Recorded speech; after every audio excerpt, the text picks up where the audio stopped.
Okay, so in this section, we are going to dig deeper into container images. One of the first things I typically get asked about when we first dig into containers is what is the difference between a virtual machine and a container? So I came up with this drawing to kind of demonstrate that really it's about the focus of the agility. In a traditional operating system and virtualized environment, you ship a complete virtual machine disk around, and that virtual machine disk contains typically the application, all of the OS dependencies of that application, and the operating system kernel. So if you think about it, it's a complete operating system install, and you're essentially layering your application on top of that, and then you ship that around. The challenge with virtualization alone is that it doesn't actually provide that much agility because all of the OS dependencies, the kernel, and the application are kind of baked into the VM. I call it like a stew, and so updating the paprika without changing the garlic is hard. Essentially, if operations or developers make changes, they affect each other, and so it's daunting in that way. And so you have to be very careful about the changes you make. In a containerized environment, which you'll see on the right, everything is loosely coupled, right? So we've just embedded in the container image the OS dependencies.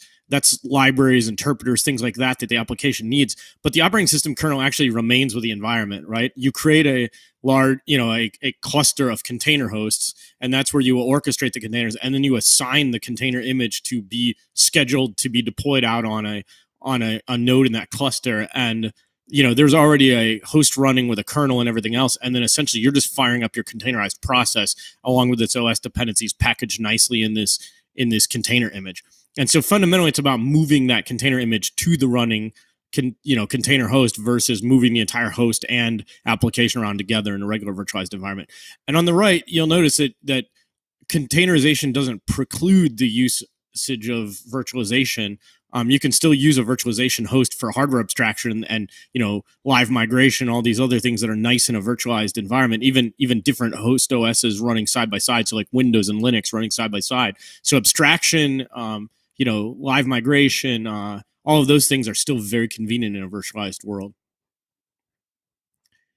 So let's look at the operating system as kind of four main interactions, right? So there's user programs, which most of us are familiar with. You install a user program. Often it will come with some of its own libraries. It will often also rely on things that came from the operating system. So maybe a Python interpreter or glibc comes with the operating system. glibc or Python or the Python interpreter, which may be compiled against glibc, has a set of system calls that it knows how to use to interact with the kernel. And so essentially every time your application needs access to a protected resource, such as a file or a TCP port or any kind of data structure that's in the kernel, it makes a system call. And there's all kinds of tooling around blocking system calls and controlling how system calls work. But at the end of the day, what matters is the compatibility between the libraries that you're using and what system calls.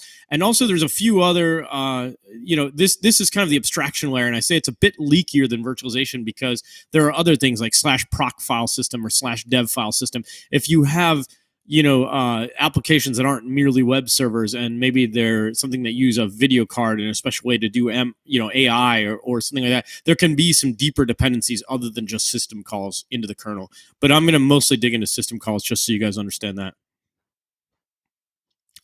So now let's dig into what is actually inside of this container image, right? And the first thing to note is that they are not actually images. They are repositories made up of layers.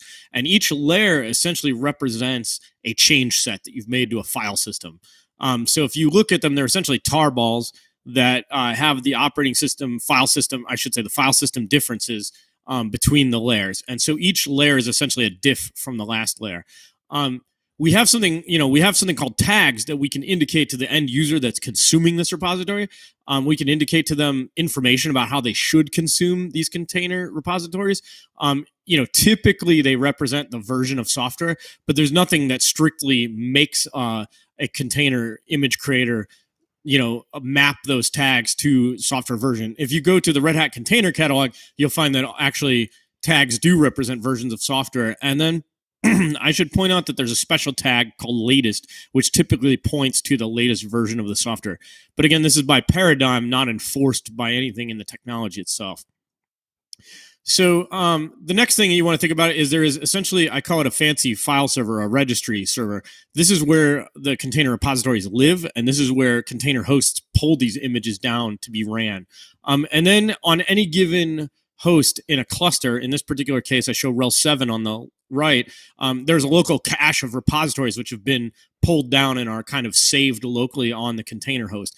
This doesn't mean that they're running. It just means that the files, that essentially the container repository is cached locally and all those image layers are there. And then you could start multiple copies of the same container image if you want, or using the same repository. And in fact, you could start multiple containers based on different layers in that, in that repository. So the next thing that kind of trips people up when they start really architecting a containerized environment is that they don't realize that there's actually a lot more to the URL. I kind of try to decompose the URL here as 4 main things. So as the registry server, the namespace, the repository, and the tag. Again, these are paradigms. Actually, I've seen some repositories that have multiple namespaces. I mean, people try to abuse these in strange ways.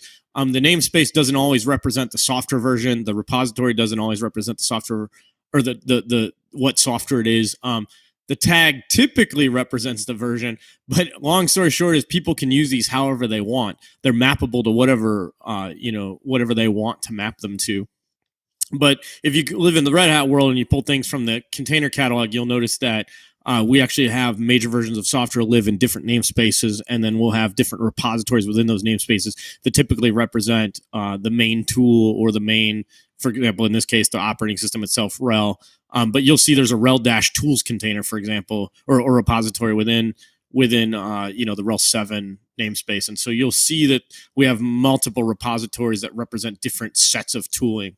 And so it's really easy to consume this, but it gets a lot harder when you start to architect this on premise in your own environment. And you start to really have to think deeply about what do we want the namespace, the repository, and the tags to represent, and how do we want to break that stuff down. So there's a lot of architecture that goes into thinking about this.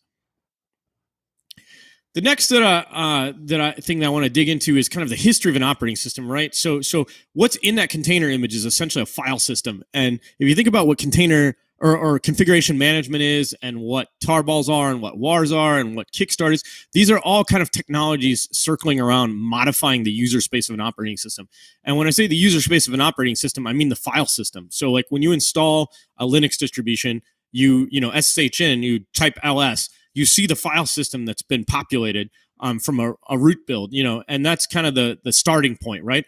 And then after that, everybody starts to make their changes to that file system. So there's typically in an environment, a professional environment, there's typically at least three different groups of specialists that really are concerned about making changes to that file system.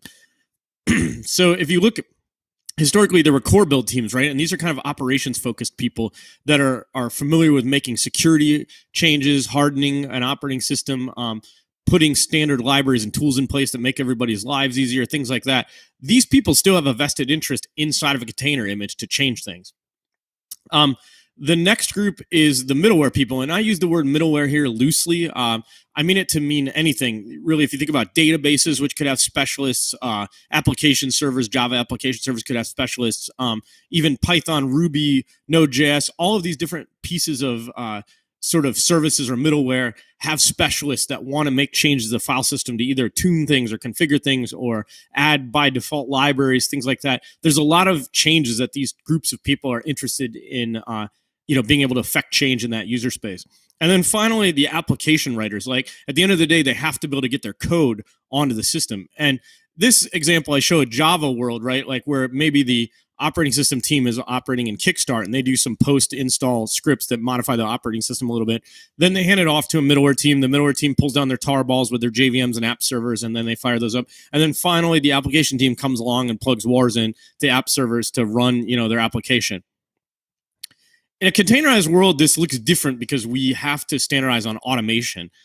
So now, instead of using different tooling, we're now all going to standardize on this Open Containers Initiative or Docker file format to basically build these layers in this container image. Now, this buys us some real convenience because now we're all speaking the same language and we can actually look at each other's Docker files. Or if we standardize on something like Ansible Container to build these, we can all use an Ansible file to describe. There are many ways to build these repositories and these image layers. The most common is a Docker file. But at the end of the day, the nice part is we're now all speaking the same language. So those changes that we're all interested in making to this user space that gets packaged up in this essentially tarball, we now have good automated understanding and infrastructure as code understanding of what's going into this container image. And that buys us kind of the next advantage, right? So if you think about like a core build, so the core build may have glibc in it, as I mentioned before, and glibc may have a security exploit. And if glibc has a security exploit, the core build team is probably going to be the one responsible for patching glibc and making sure that's patched, or making sure that there's some customization to it that the enterprise wants.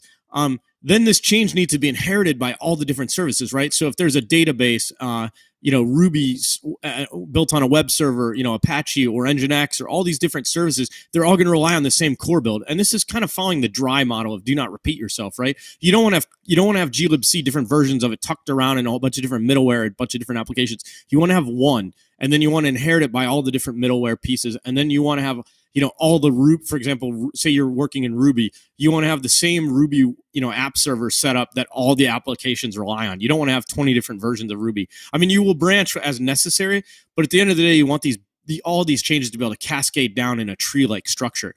And we can do this easily inside of OpenShift. I won't dig into it deeply here, but I will later. But at the end of the day, think about this as layers. Always operate in layers and only add the pieces you need to your layer, because that's kind of really the fundamental change thinking in a container image based world.